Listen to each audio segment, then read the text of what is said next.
ദുഷ്ടുരവിഹിതമിത്യുക്തേ ഘടാധിപത് അവ്യവധാനം ഗുണമിതി സംഗീതത്തെ നിരാകർത്തം അപരോക്ഷാത് മുഖ്യമേവ ദക്ഷുരവിഹിതം സ്വരൂപം ബ്രഹ്മ. ഇവിടെ മറയില്ലാത്തത് ആണ് ബ്രഹ്മം എന്ന് പറഞ്ഞു. എന്താണ് മറ?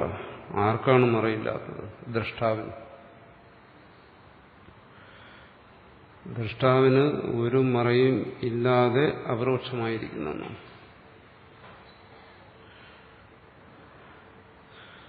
ദ്രഷ്ടാവെന്നോ ശ്രോതാവെന്നോ മന്ദാവെന്നോ വിജ്ഞാതാവെന്നോ എല്ലാം പറയുന്ന അത് താൻ തന്നെയാണ്. ആരാണോ ഈ ബ്രഹ്മത്തെക്കുറിച്ച് ചിന്തിക്കുന്നവൻ, അവനൊരു മറയില്ലാതെ പ്രകാശിക്കുന്ന, അതുകൊണ്ട് അപരോക്ഷം എന്ന് പറഞ്ഞു. അപരോക്ഷം എന്നുവെച്ചാൽ പ്രത്യക്ഷമായിരിക്കും. അപരോക്ഷവും പ്രത്യക്ഷവും നമ്മൾ മുമ്പ് ചർച്ച ചെയ്തിട്ടുണ്ട്. സാധാരണ പര്യായ ശബ്ദമായിട്ട് ഉപയോഗിക്കും. ആത്മപ്രത്യക്ഷം, ആത്മാപരോക്ഷം എന്നെല്ലാം പറയാറുണ്ട്. എന്നാലും അപരോക്ഷ ശബ്ദം ഉപയോഗിക്കുമ്പോൾ അതിനൊരു പ്രത്യേകതയുണ്ട്, ഒരു വിശേഷതയുണ്ട്. അതാണ് ഇവിടെ പറഞ്ഞത്, അവ്യവഹിതമായ മറയില്ലാതെ പ്രകാശിക്കുന്നു. കാരണം ഇപ്പോൾ എൻ്റെ മുമ്പിലിരിക്കുന്ന ഈ പുസ്തകത്തിൻ്റെ എൻ്റെ അനുഭവം, ഞാൻ ചക്ഷുരേന്ദ്രിയം കൊണ്ട് ഇതിനെ ഗ്രഹിക്കുമ്പോൾ ഈ അനുഭവത്തെ എനിക്ക് പ്രത്യക്ഷമെന്നോ അപരോക്ഷമെന്നോ പറയാം. സാങ്കേതികമായത് ശരിയാണ്. പക്ഷേ ആത്മാവിനെ സംബന്ധിച്ച്, സ്വസ്വരൂപം സംബന്ധിച്ച് അപരോക്ഷം എന്ന് പറയുമ്പോൾ അതിന് ഒരു വിശേഷതയുണ്ട്. അതാണ് ഇവിടെ അവ്യവഹിതം എന്ന് പറഞ്ഞത്. ഇത് അവ്യവഹിതമല്ല. പുസ്തകത്തിന്റെ അനുഭവത്തെ എനിക്ക് അപരോക്ഷമെന്ന് വിളിക്കാമെങ്കിലും ഇത് വ്യവഹിതമാണ്. എന്താണ് ഇവിടുത്തെ വ്യവധാനം എന്ന് പറയുന്നത്? പുസ്തകത്തെ സംബന്ധിച്ചുള്ള എൻ്റെ അപരോക്ഷം അല്ലെങ്കിൽ പ്രത്യക്ഷം എന്ന് പറയുന്നത് ഇതൊരറിവാണ്. ഈ പുസ്തകത്തെ ചക്ഷുരേന്ദ്രിയത്തിലൂടെ ഞാൻ ഗ്രഹിക്കുമ്പോൾ എനിക്കുണ്ടാകുന്ന ഈ അറിവ്, അങ്ങനെ ഇത് പുസ്തകമാണ് എന്നുള്ള ഈ അറിവിനെയാണ് അപരോക്ഷം അല്ലെങ്കിൽ പ്രത്യക്ഷം എന്ന് സാധാരണ പറയുന്നു. പക്ഷെ ഇവിടെ ഈ അറിവിനെ പറയുന്നത് എന്താണ്? ഇത് സോപാധികമായ അറിവാണ്. അതുകൊണ്ട് അദ്വൈതത്തിന്റെ ശരിയായ അർത്ഥത്തിൽ ഈ അറിവ് അപരോക്ഷമല്ല, ഇതിനെ പ്രത്യക്ഷമെന്ന് വിളിക്കാൻ പറ്റും. അക്ഷി എന്ന് പറയുന്ന ഉപാധി ഇതിനാവശ്യമാണ്. വെറും അക്ഷി പോരാ. ചിത്തം എന്ന് പറയുന്ന ഉപാധി ആവശ്യമാണ്.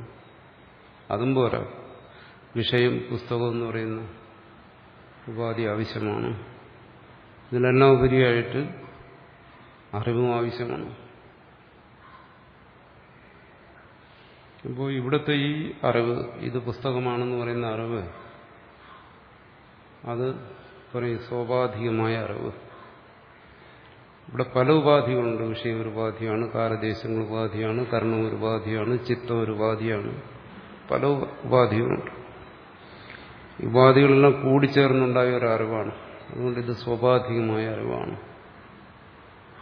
അപ്പോൾ ഇവിടെയും അറിവുണ്ട്. അറിവിന്റെ സ്വഭാവം എന്താണോ അത് എപ്പോഴും അപരോക്ഷമായി ഇരിക്കും. നമ്മൾ പലതവണ പറഞ്ഞിട്ടുണ്ട്. അറിവ് അവ്യവധാനമായിട്ടേ ഇരിക്കും. അറിവിൽ ഒരു തരത്തിലുള്ള മറയും വരാൻ സാധ്യമല്ല. അത് അറിവിന്റെ സ്വരൂപമാണ്. എന്നാലും നമ്മൾക്ക് ഈ വിഷയത്തെ അറിയുമ്പോൾ ഇതിനെ നമുക്ക് അപരോക്ഷമായ അറിവെന്ന് പറയാൻ നിവൃത്തിയില്ല. കാരണം ഇവിടെ ഒരുപാട് ഉപാധികളിലൂടെയാണ് ഇത് പുസ്തകമാണ് എന്ന് പറയുന്ന അറിവ് നിലനിൽക്കുന്നത്. ഈ ഉപാധികളെല്ലാം ഇവിടെ വ്യവധാനമാണ്. അതുകൊണ്ട് നമ്മൾ ഇതിനെ പറയുന്നു, ഇത് അപരോക്ഷമല്ല, മറിച്ചത് പ്രത്യക്ഷമാണ് എന്ന് പറയുന്നു.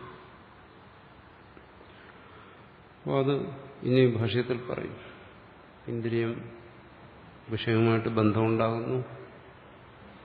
ചൈതന്യവത്തായ ചിത്തം പരിണമിക്കുന്നു. അങ്ങനെ ചിത്തവൃത്തിയെന്നോ ചിത്തപരിണാമമെന്നോ പറയാം. അപ്പോൾ ചൈതന്യവത്തായ ചിത്തം പരിണമിക്കുന്നു. അപ്പോൾ ആ ചിത്തപരിണാമത്തെയാണ് അല്ലെങ്കിൽ ചിത്തവൃത്തിയാണ് നമ്മളിവിടെ അറിവെന്ന് വിളിക്കുന്നത്. ഈ അറിവ് പ്രത്യക്ഷമാണ്. ചിത്തവൃത്തി രൂപത്തിലുള്ള അറിവ്. പക്ഷെ ഇവിടെ പറയുന്ന അവ്യഭിതമായ അറിവെന്ന് പറയുമ്പോൾ എന്താണ്? അങ്ങനെ ഇത് ഉപാധിയോടുകൂടി ഇരിക്കുന്ന അറിവിലും ഉപാധിരഹിതമായ ഒന്നുണ്ട്. ഈ അറിവിൽ നിന്ന് ഓരോന്നിനും മാറ്റുക. ഇത് പുസ്തകമാണെന്ന അറിവിൽ നിന്ന് പുസ്തകത്തെ മാറ്റുക. ചിത്തപരിണാമം, ആ ചിത്തപരിണാമം നമുക്ക് അനുഭവ വിഷയമാണ്. എങ്ങനെ? ഇത് പുസ്തകമാണ്, ഇതാണ് ചിത്തപരിണാമം. ഇത് മേശയാണ്, ഇത് വാച്ചാണ്, ഇത് മൈക്കാണ്, ഇത് ചിത്തപരിണാമമാണ്.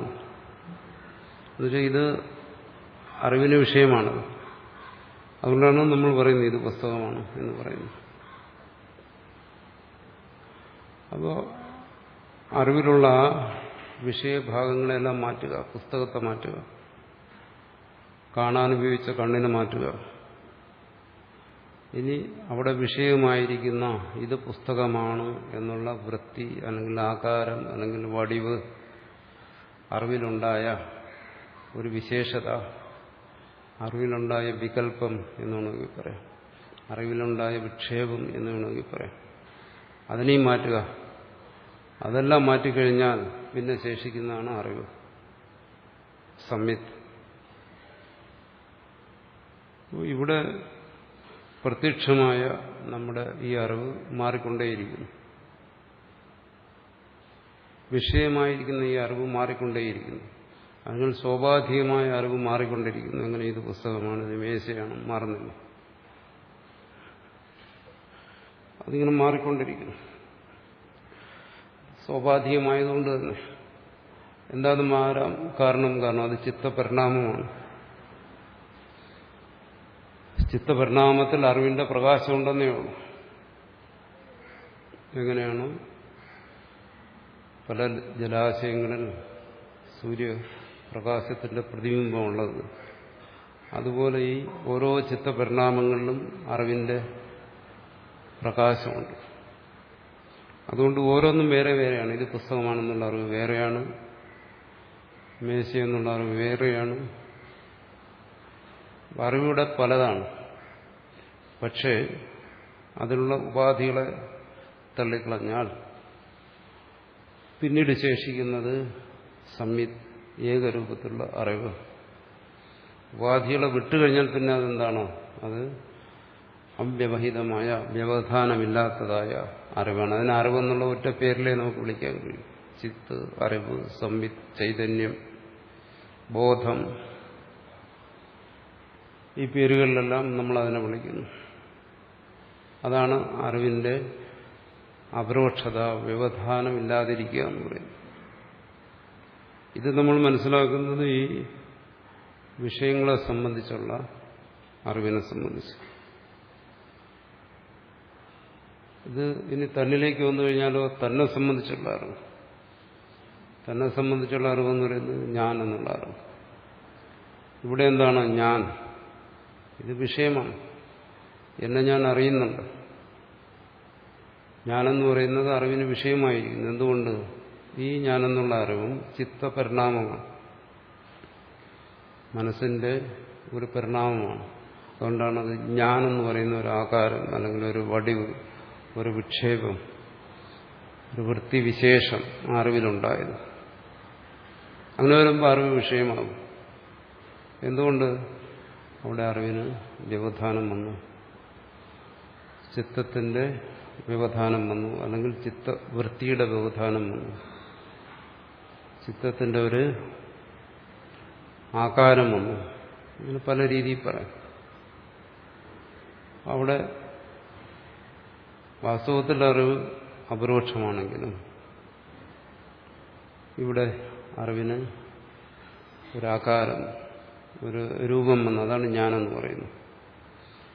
അവിടെ നിന്ന് ആ ഞാനെന്ന് പറയുന്ന ആകാരത്തെ എങ്ങനെയാണോ പുസ്തകം, പേന, ബുക്ക് എന്നെല്ലാം പറയുന്നിടത്ത് നിന്ന് ആകാരങ്ങൾ വിട്ടുകഴിഞ്ഞാൽ അറിവ് ശേഷിക്കുന്നത്, അതുപോലെ ഇവിടുത്തെ ഉപാധി അഹമാകാരം, എന്ന് പറയുന്ന ഈ ഉപാധി, ചിത്തപരിണാമം, ഇതിനെ വിട്ടുകഴിഞ്ഞാൽ, അതിനെ വിടുക എന്ന് പറഞ്ഞാൽ എന്താണ്? ഇതിനെ, ഈ അറിവ് കൊണ്ട് തന്നെ വിവേചിച്ച് മനസ്സിലാക്കിയ ഇത് ചിത്തത്തിന്റെ പരിണാമമാണ്, ഇത് ആ ചിത്തപരിണാമത്തിലുള്ള പ്രകാശമാണ്, അറിവാണ് എന്ന് ബുദ്ധി കൊണ്ട് വിവേചിച്ചാൽ ആ ചിത്തപരിണാമം പോയിട്ട് ശേഷിക്കുന്ന അറിവ് അത് വ്യവധാനമില്ലാത്തതാണ്. അതിനാണ് അപരോക്ഷം എന്ന് പറയുന്നത്.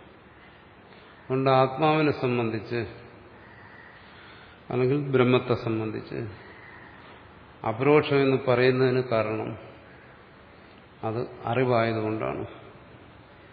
ആത്മാവ് അപരോക്ഷം എന്ന് പറഞ്ഞാൽ അതിന്റെ താല്പര്യം ആത്മാവ് അറിവാണ് എന്നാണ്.